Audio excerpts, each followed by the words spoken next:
وراثت کا انتقال کروانے کے لیے سب سے پہلے وراثت کی فائل کا ہونا لازمی ہے۔ فائل میں سب سے پہلا فارم ڈیتھ سرٹیفکیٹ ہے جو متوفی کے وارثان یونین کونسل سے حاصل کر سکتے ہیں۔ دوسرا فارم FRC ہے جو متوفی کے وارثان نادرہ آفس سے حاصل کر سکتے ہیں۔ تیسرے نمبر پر اشٹام برائے وراثت ہوتا ہے جو کہ اشٹام فروز سے ہی ملے گا۔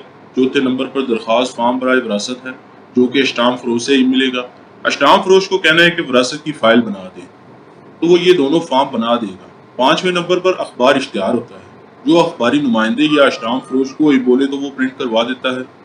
نمبر 6 پر شجرہ وراثت ہوتا ہے جو کہ پٹواری خود بناتا ہے۔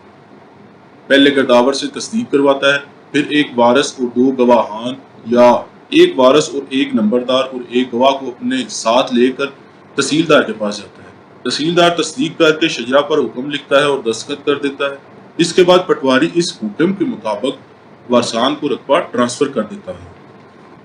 یہ وراثت کے متعلق شارٹ سی ویڈیو ہے، امید کرتا ہوں آپ کے لیے فائدہ مند ہوگی۔ وراثت کے متعلق تفصیلاً ویڈیو کا لنک نیچے ڈسکرپشن میں ہے، آپ اس پر کلک کر کے تفصیلاً ویڈیو بھی دیکھ سکتے ہیں۔ اچھا جی، ملتے ہیں نیکسٹ ویڈیو میں۔